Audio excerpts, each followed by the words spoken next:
വല്ലതും ചോദിക്കും. തിരിച്ച്. ഹലോ ഹലോ, രഘു മുറിയിലുണ്ടോ? കൊടുക്കണോ? ഏതൊരു പെണ്ണ് ചീത്ത പറയണം. രഘു ഹിയർ. പപ്പു ഇനിയും വന്നില്ല. താൻ കൊടുത്തയച്ചില്ലേ? എന്ത്? ഇല്ല. രഘു പ്ലീസ്. നീ പണക്കാരിയല്ലേ, കാശ് കൊടുത്താൽ എന്തും വാങ്ങിക്കാമല്ലോ. ഒന്നും വേണ്ട. കഴിഞ്ഞ സംഭവത്തിന് മാപ്പ് പറ. നീ എന്നെ മുന്നിലേക്ക് നോട്ട് വിളിച്ചറിയില്ലേ? മാപ്പ്. I am sorry. എന്നാലേ കൊടുത്തയച്ചിട്ട് 1 മണിക്കൂറായി.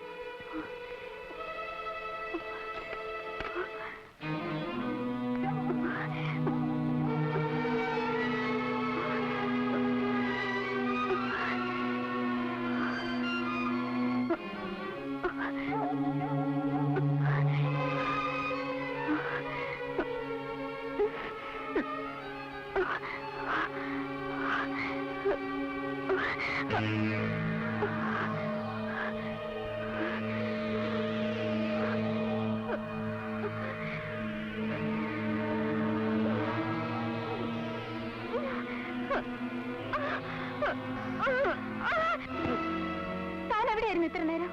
1 മണിക്കൂറായില്ലേ രഘു തന്നയച്ചിട്ട്? ഇല്ല, അവൻ പറഞ്ഞത് കേട്ട ഉൾപ്പുള്ളവരാരും സഹിക്കില്ല. എന്ത് പറഞ്ഞു? കുഞ്ഞിനെ പറ്റി തന്നെ. കൊണ്ടാ? ഇല്ല, കുഞ്ഞ് എന്തിനെ നശിക്കുന്നു. ഞാനിതിന് കൂട്ടി നിൽക്കില്ല.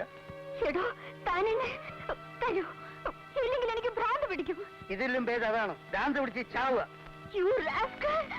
എടുക്ക്. ഇല്ല.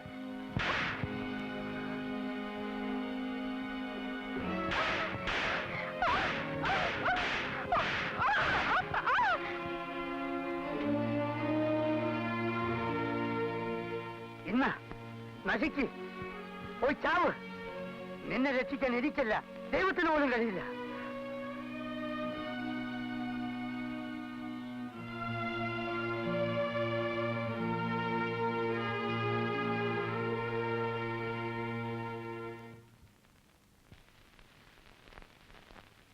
മുതലാളി, ഇതാ.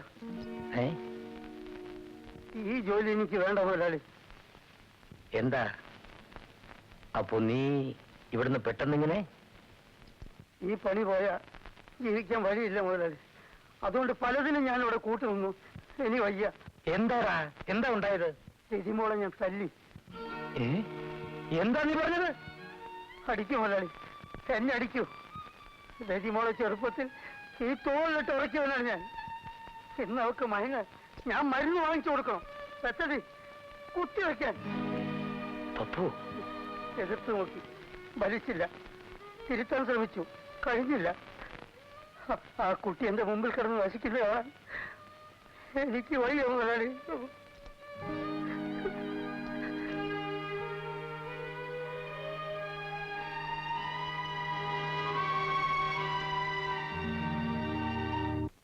ഇന്ന് രാത്രി സാറിന്റെ ഉറക്കം സുഖമാക്കാൻ ഞാൻ ഒരു മരുന്ന് കൊണ്ടുവന്നിട്ടുണ്ട്. എനിക്കൊരു മരുന്നും വേണ്ട. മാർക്കറ്റിൽ പുതിയതായിട്ട് ഇറങ്ങിയതാ, അതുകൊണ്ട് വലിയ വില കൊടുക്കേണ്ടി വന്നു. സാറിന് പരീക്ഷ നോക്കണം.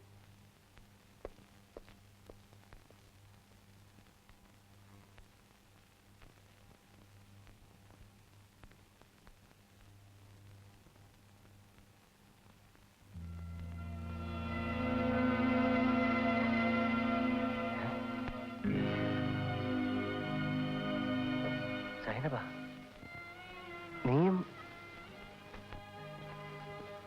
നീ പൊയ്ക്കോ.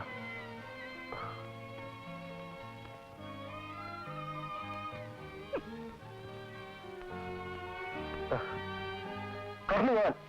അങ്ങനെ പറയരുത്. നിർബന്ധിച്ച എന്നെ ഇവര് പല സ്ഥലത്തും കൊണ്ടുപോയത്.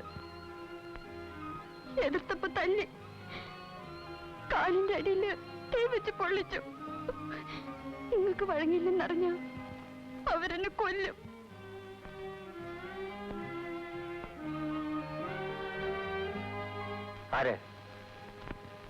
ആരാ നിന്നെ നശിപ്പിച്ചത്? അത്താണി വർഗീസ്. അവനാണോ നിന്നെ ഇവിടെ കൊണ്ടുവന്നത്? അല്ല, സീരിയാക്ക.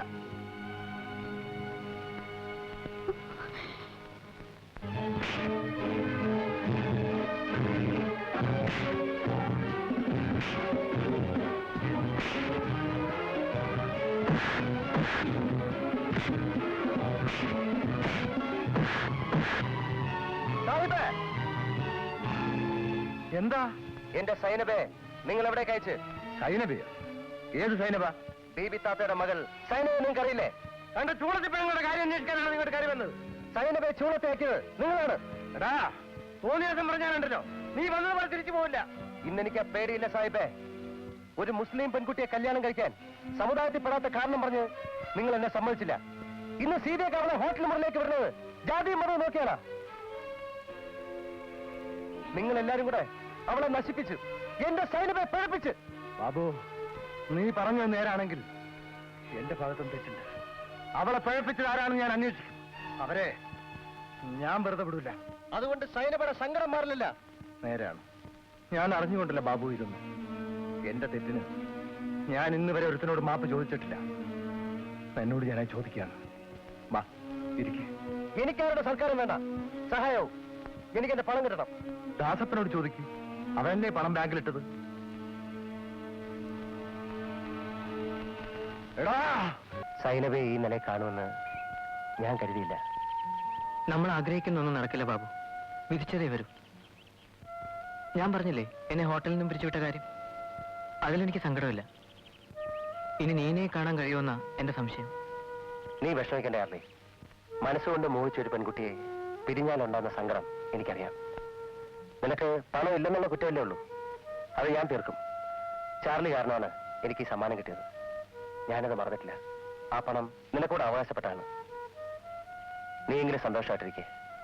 ഞാനിന്ന് ദാസപ്പ മുതലാളിയോട് പറയും, എന്റെ പണം മുഴുവൻ ഞാൻ ഇന്ന് വാങ്ങിക്കും.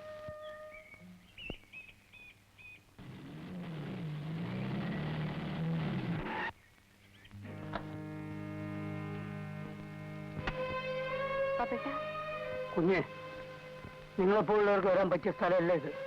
അതുകൊണ്ടാണ് ഞാൻ നിങ്ങളെ ഇവിടുന്ന് കൂട്ടിക്കൊണ്ടാ വന്നത്. ഇല്ല, ജോലി ഇല്ലാതെ പട്ടിണി കിടന്ന് ചത്താലും ഞാൻ വരില്ല. കുഞ്ഞിന് വിഷമായി തരാൻ വേറെ ആളെ നോക്കിക്കും. എനിക്ക് വേണ്ടെങ്കിലോ? ഞാൻ നശിക്കുന്നത് കാണാൻ കഴിയില്ലെന്നും പറഞ്ഞില്ലേ പപ്പേട്ടൻ പോകുന്നത്. ആ വിഷയം ഇനി ഞാൻ തൊടില്ല.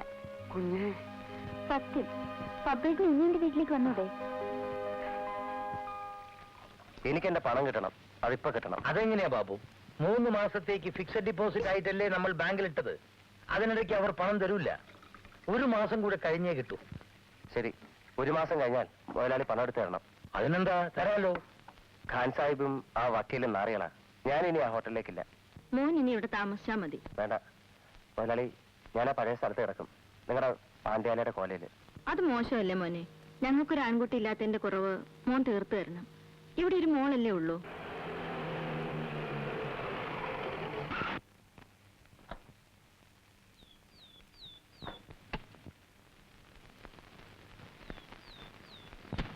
വരൂ ഉപ്പേട്ട, അകത്തേക്ക് വരൂ.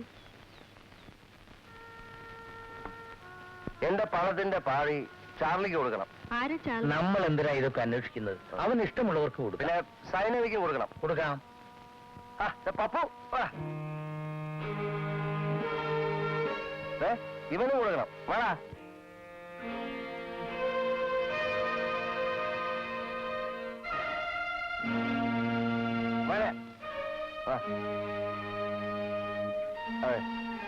അവിടെ ഇരിക്കേ. ഇരുന്നടോ.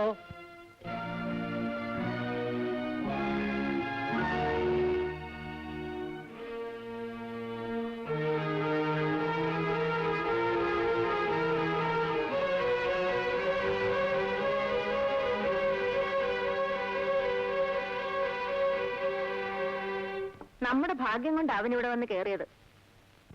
എന്ത് ഭാഗ്യം? എടി ബുദ്ധി കിട്ടോളെ, 1.5 കോടി രൂപ അവന്റെ പേര് ബാങ്കിൽ കിടക്കുന്നത്. അത് അന്യര് വീതിച്ചെടുക്കും മുമ്പേ അവനെ ഇവിടെ തളച്ചിടണം. നീ വിചാരിച്ചാൽ അത് നടക്കും. അവന് നിന്നെ ഇഷ്ടപ്പെടാതിരിക്കില്ല. എന്റെ മോളൊന്ന് അടുത്ത് പെരുമാറിയാ മതി. എത്ര കണ്ടെടുക്കണം മമ്മി? കിടക്കറ വരെയോ കിടക്ക വരെയോ? ചാർലി വന്നത് ഇവിടുത്തെ ഓർക്കസ്ട്രയിൽ പ്ലേ ചെയ്യാനാണ്. പക്ഷെ എനിക്കത് അനുവദിക്കാൻ ഞാൻ ആരാണെന്ന് മിസ്റ്റർ രഘുവിനെ അറിയാലോ. അതുകൊണ്ടെന്താ കാര്യം? നിങ്ങളുടെ പപ്പയാണ് എന്നെ ഇവിടെ നിയമിച്ചത്. അദ്ദേഹം പിരിച്ചുവിട്ട ഒരാളെ ഞാൻ തിരിച്ചെടുക്കും. തീർച്ചയാണോ?